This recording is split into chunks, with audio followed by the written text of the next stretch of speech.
Hello survivors, today we are looking at a few beginner tips for District 0 mod. I mentioned in my feature guide previously, which the link is right at the top of your screen or in the description, that animals were no more. So first up, how do we deal with the loss of animals in the world?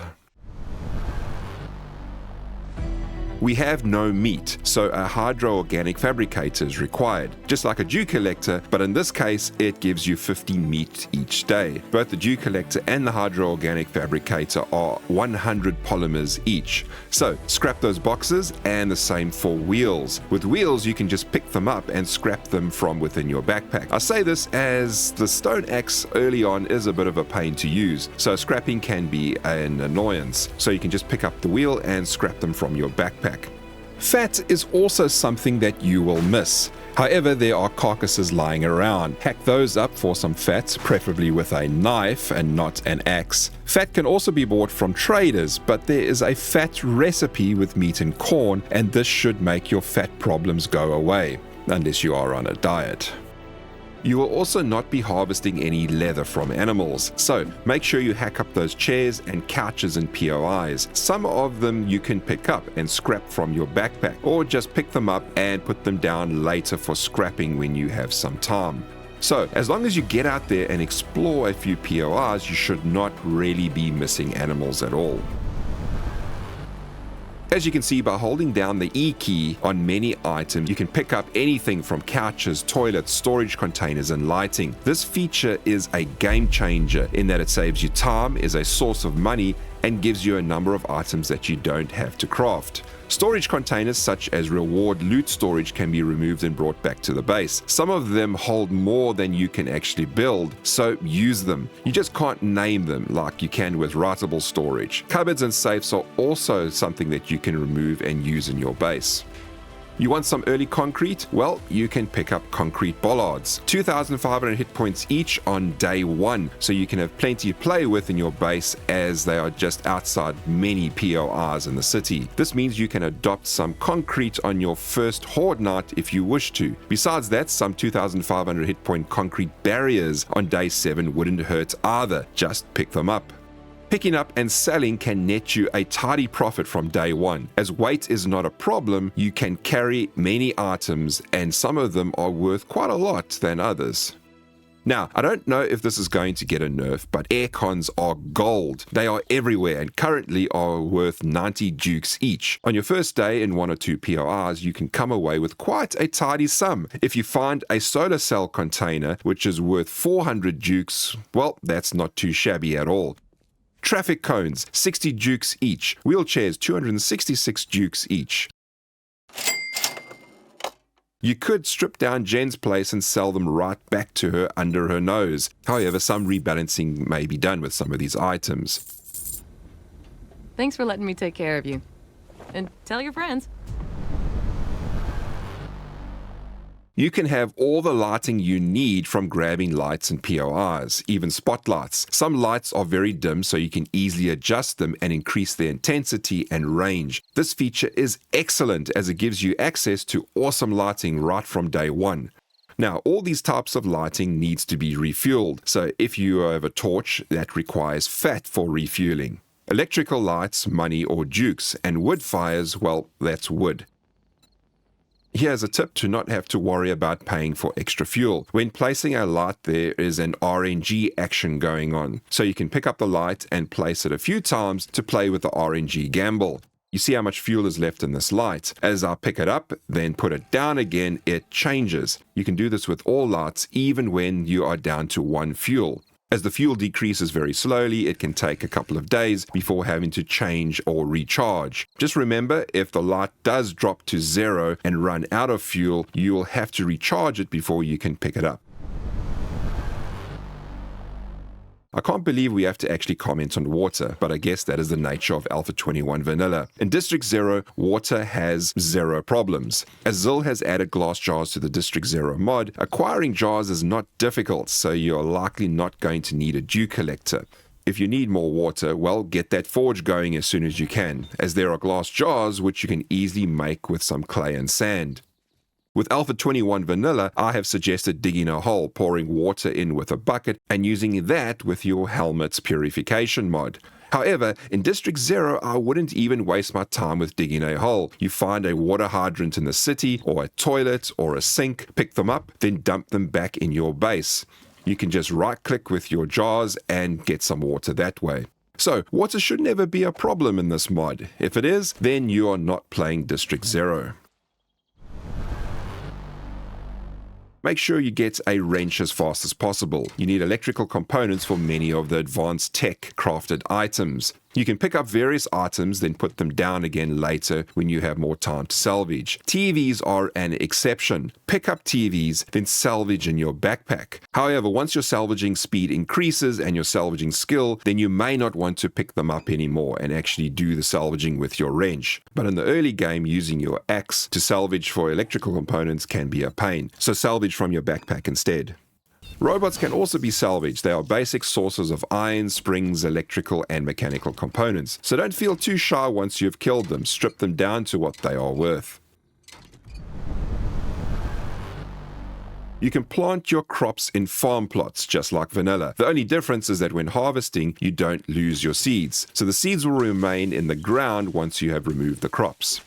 Another option is with the farming multi-tool. If you left-click, then it acts as a grass-clearing device. You need ammo for this. The multi-tool takes super thermal energy cells. You don't really need to clear the grass with it, so the super thermal cells are just really there as a convenience. Still, the animation is pretty cool.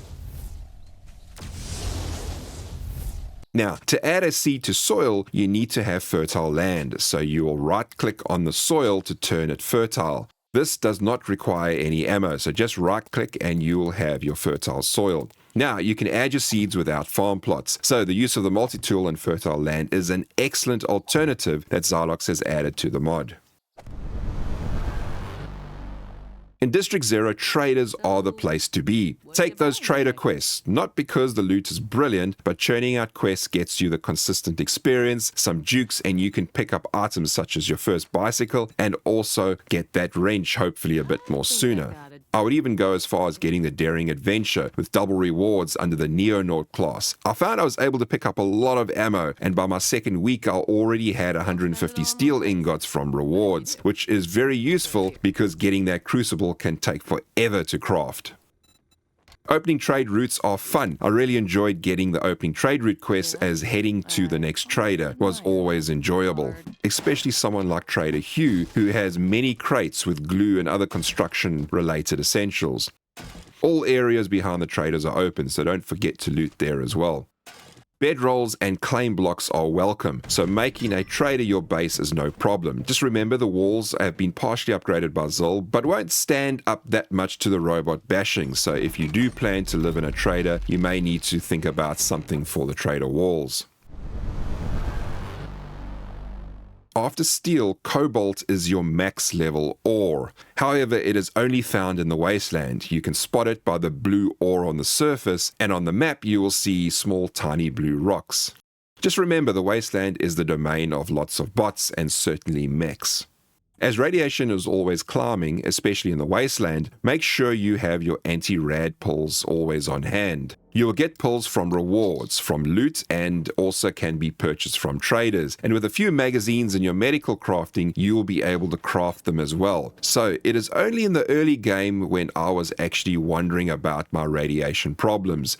Currently, the laser mining gun is your top tier mining device. It can take a while to get to this point and be able to craft it. The current gun does generate excessive screamer or drone heat, so using it will generate a drone every 20 seconds. However, Xylox is onto the problem already, and it will be corrected in the next version. So if you're watching this after version 1.1.1, then don't worry, it is already fixed. Otherwise, just stay with the drill as your max level mining device.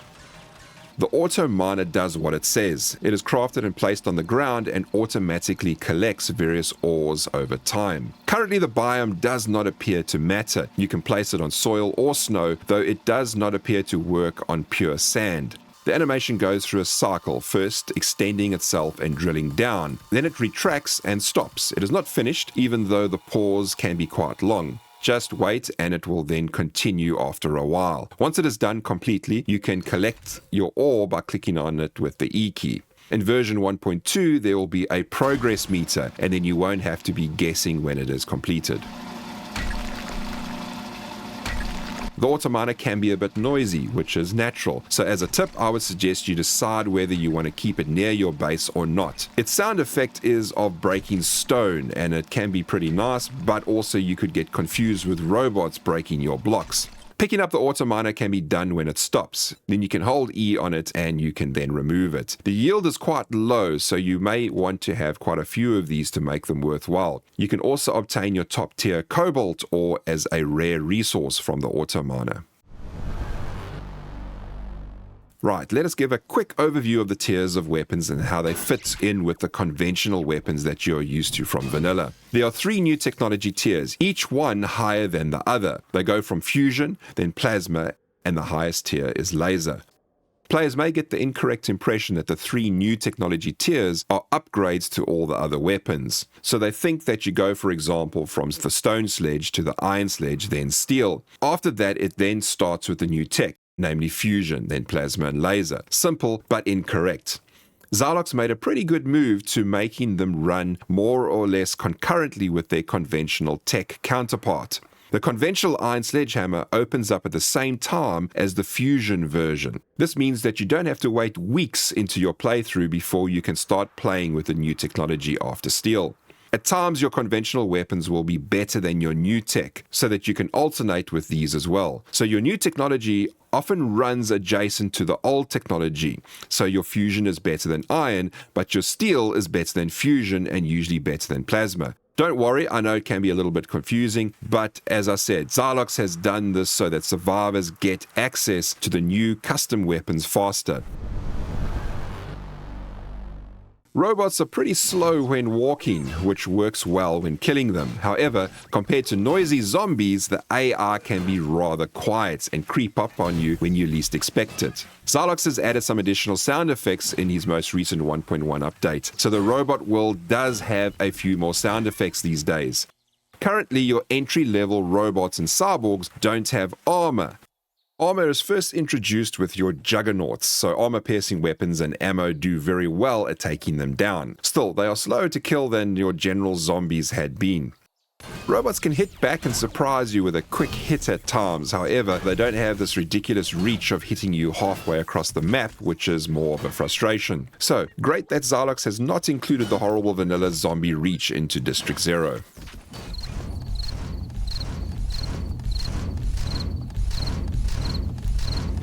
Mechs will appear very early on in the cities. My advice is just to avoid them, and they are pretty easy to avoid. They have very high armor, lots of health, so taking them down very early and even mid-game will take a while.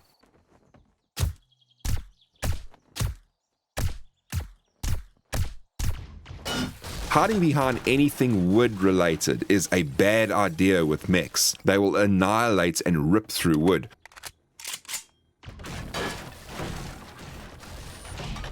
So, any of the higher materials such as iron and cobblestone will make a big difference for you surviving if you hide behind it.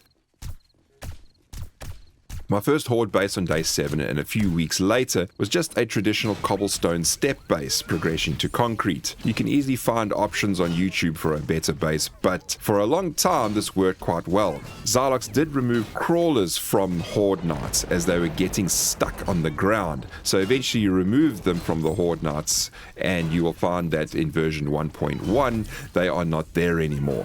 The later Horde Knights, you will get more drones and of course the mechs. The drones can be a bit of a pain. They are also so quiet compared to vultures. Sometimes I was bashing away or shooting what is coming up in front of me, but completely forgot about the things above me. Keep a watch and try to remember that those drones will be above you. Whatever the case, they are not as bad as vultures. Some of the mechs like these 3 don't shoot and they will just charge and melee attack you. The rest will try shoot lasers in your general direction. They do a bit of splash damage, but nothing to really worry about. Even in my coffin horde base over here, I was able to avoid the splash damage at times, and it was only direct hits that were taking me out. I noticed that with steel bars right up in front, the bars got in the way, and so most of the time the large mechs would just stay around on the ground. I do think projectile weapons are very important for taking out mechs. I found using melee weapons is quite difficult, and so guns and rockets were far superior for killing them. Melee weapons are still excellent for your android robots. Currently, mechs are immune to EMP grenades. As much as the immunity is a bug, Zill has said he may leave it in. I actually do think this bug should be left in, as mechs are your apex predator, and if you can disable them with a simple EMP grenade for 10 seconds, that makes them not much of a threat at all. So I do actually hope he leaves this so-called bug in. Like I mentioned before, District 0 is still new, so there are many balances and changes that are still coming. You're also very welcome to get into the District 0 Discord and drop some suggestions in the suggestions channel and give Xylox a few ideas that you may think are worthwhile. The Discord link is in my description. Thanks for watching, and I will see you in the next one.